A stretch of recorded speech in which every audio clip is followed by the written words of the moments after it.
Assalamualaikum warahmatullahi wabarakatuh. Kali ini saya akan membahas bahasa Indonesia ya, yaitu tugas UAS dari matkul bahasa Indonesia. Saya memilih modul 8. Nah, tapi sebelumnya izin memperkenalkan diri.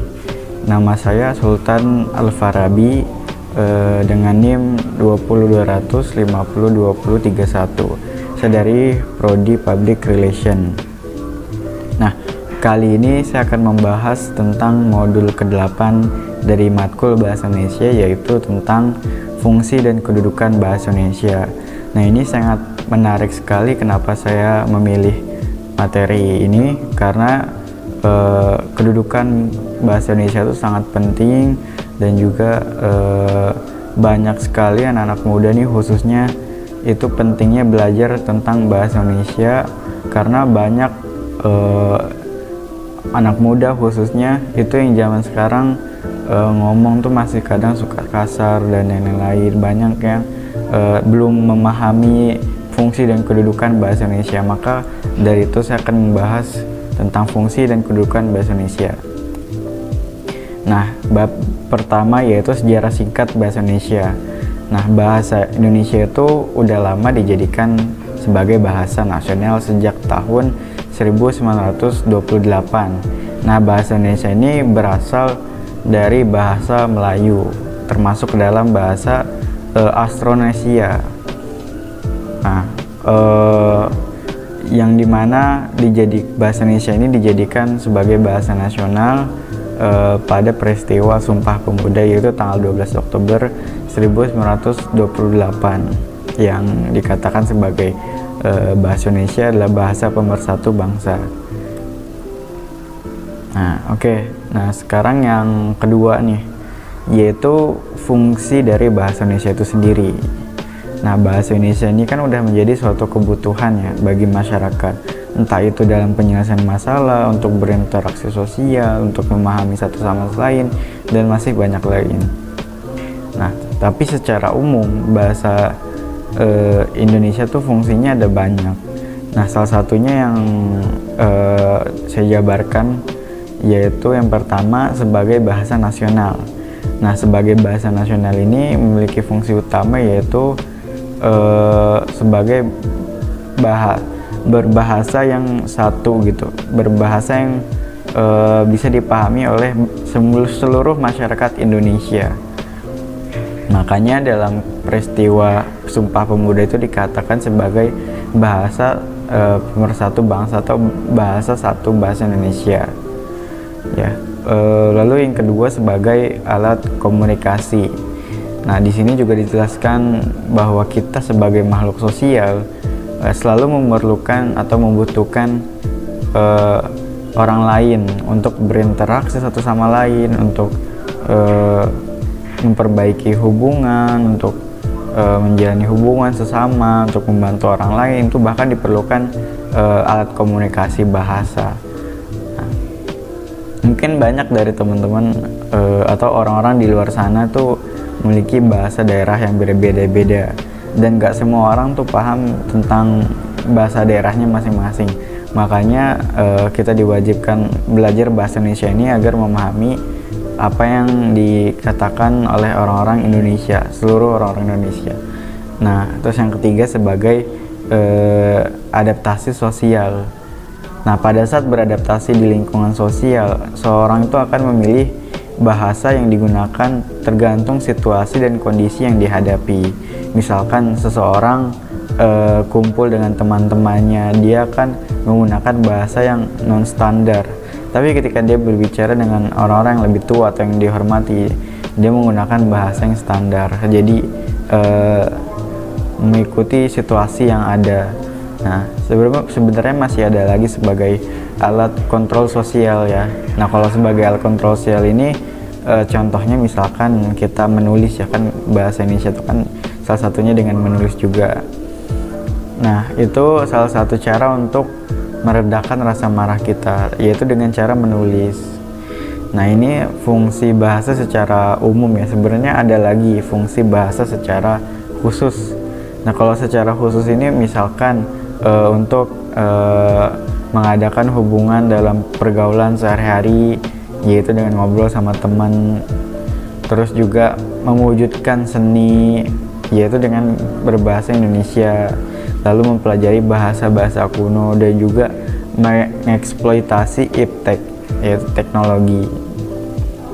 Nah, makanya orang-orang ketika belajar sesuatu tentang ilmu pengetahuan sesuatu, maka dia akan mudah lebih mengerti jika bahasa Indonesia yang dia miliki itu juga sangat tinggi gitu. Dia mengerti akan bahasa Indonesia itu sendiri.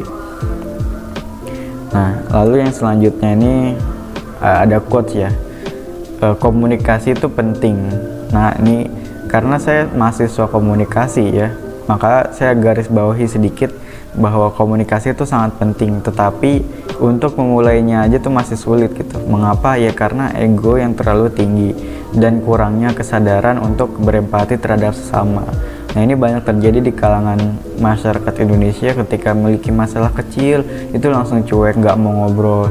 Akhirnya rasa empati inilah yang berkurang, yang membuat masyarakat Indonesia tuh jadi berpecah belah.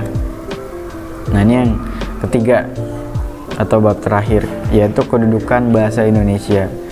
Nah, kedudukan bahasa Indonesia itu dikategorikan dalam bahasa persatuan, bahasa nasional, bahasa negara, dan bahasa standar ya. Nah, tapi kita lihat lagi kedudukan bahasa Indonesia itu dilihat pada Ikrar Sumpah Pemuda tahun 1928 dengan bunyi, "Kami putra-putri Indonesia menjunjung bahasa persatuan, bahasa Indonesia." Jadi salah satu cara untuk menyatukan masyarakat, apalagi pemuda zaman sekarang, yaitu dimulainya dengan bahasa yang sama. Nah, dengan memiliki kesamaan tersebut kita jadi makin erat hubungan kita. Itu yang coba saya berusaha pahami ya. Nah, yang kedua juga ini sejak 9 Juli tahun 2009 keberadaan dan penggunaan bahasa Indonesia itu sebenarnya sudah diatur di dalam Undang-Undang Nomor 24 Tahun 2009 tentang bendera, bahasa, dan lambang negara ya. Ditambahkan juga pada pasal 36 dinyatakan bahwa bahasa negara ialah bahasa Indonesia. Nah, di sini kedudukan bahasa Indonesia itu diidentifikasi dari bahasa persatuan dan juga bahasa Indonesia. Kalau dari bahasa persatuan, yaitu sebagai pemersatu suku bangsa, yaitu nggak cuma sekedar suku ya, tapi agama dan juga antar golongan dari Sabang sampai Merauke. Walaupun kita mungkin memiliki banyak perbedaan, tapi kita memiliki satu bahasa yang sama, yaitu bahasa Indonesia. Nah, ini makanya disebut sebagai bahasa pemersatu, bahasa persatuan. Nah, yang keduanya adalah bahasa nasional. Bahasa Indonesia, bahasa nasional itu menjadi fungsi sebagai jati diri bangsa Indonesia, berkomunikasi pada dunia luar Indonesia. Nah, salah satu contoh fungsi bahasa Indonesia sebagai bahasa nasional, misalkan sebagai lambang kebanggaan kebangsaan. Oh, ternyata Indonesia memiliki bahasa. Terus ada juga lambang identitas nasional, karena banyak mungkin orang-orang di negara luar ya, dia masih memakai bahasa Inggris yang notabene dia bukan negara Inggris. Nah, tapi dengan kita Indonesia, kita memiliki bahasa kita sendiri, itu menjadi identitas kita sebagai lambang identitas nasional. Nah, terus juga sebagai alat perhubungan antar warga, antar daerah, dan antar budaya ya, yaitu salah satu untuk menghubungkan suatu daerah-daerah yang lainnya. Kalau misalnya ada orang Sunda ketemu sama orang Padang, nggak ngerti nih satu sama lain ya, makanya dia memakai bahasa Indonesia yang tadi, jadi untuk menghubungkan satu sama lain. Nah, yang selanjutnya adalah kedudukan bahasa Indonesia itu dianggap juga sebagai bahasa negara ya. Contoh-contohnya misalkan bahasa Indonesia itu dianggap sebagai bahasa resmi kenegaraan dan juga dianggap sebagai bahasa pengantar dalam dunia pendidikan, lalu juga sebagai alat perhubungan pada tingkat nasional untuk kepentingan perencanaan dan juga pelaksanaan pembangunan. Jadi untuk membangun sebuah bangsa ini kita juga diperlukan komunikasi yang baik, berbahasa yang baik. Yang digunakan resminya itu adalah bahasa Indonesia. Jadi bahasa Indonesia ini digunakan untuk pembangunan bangsa Indonesia, khususnya dalam pemerintahan juga. Nah, lalu yang terakhir yaitu sebagai alat pengembangan kebudayaan, ilmu pengetahuan, dan juga teknologi. Nah, lalu yang terakhir bahasa baku. Nah, bahasa baku ini digunakan dalam pertemuan resmi ya. Misalkan kalau kegiatan kenegaraan itu upacara dan lain-lain itu digunakan bahasa Indonesia yang baku atau bahasa Indonesia resmi. Nah, jadi itu kesimpulan yang dapat saya sampaikan. Kesimpulan saya bahwa kedudukan dan juga fungsi bahasa Indonesia ini sangat penting. Apalagi kalau kita lihat tadi sejarahnya itu tidak mudah untuk memperjuangkan bahasa Indonesia ya. Kita sebagai kaum muda dan pelajar mempertahankan dan berusaha untuk mengembangkan lagi harusnya. Nah, bahasa Indonesia juga memiliki fungsi di segala bidang baik sosial, budaya, pendidikan, dan juga ilmu pengetahuan.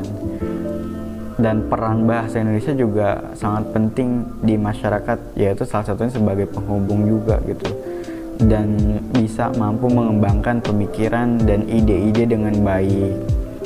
Tapi kita lihat bahwa zaman sekarang itu bahasa Indonesia tuh udah mulai redup, khususnya dalam kaum anak-anak muda dan juga pelajar ya. Hal ini kita lihat di masyarakat, di mana mereka tuh lebih bangga dan senang apabila mampu berbahasa asing ketimbang menggunakan bahasa Indonesia gitu. Bahasa Indonesia dicampur dengan tatanan atau ejaan yang disempurnakan yang udah nggak sempurna lagi gitu, tidak mengarahkan yang sesuai dengan ejaannya. Ya tadi jadi bahasa gaul akhirnya menjadi bahasa kasar. Inilah yang menimbulkan menurunnya moral bangsa. Jadi itu yang saya kira belajar bahasa, kedudukan bahasa dan juga fungsinya itu sangat penting untuk kita. Mungkin itu aja yang dapat saya sampaikan, kurang lebihnya mohon maaf. Wassalamualaikum warahmatullahi wabarakatuh.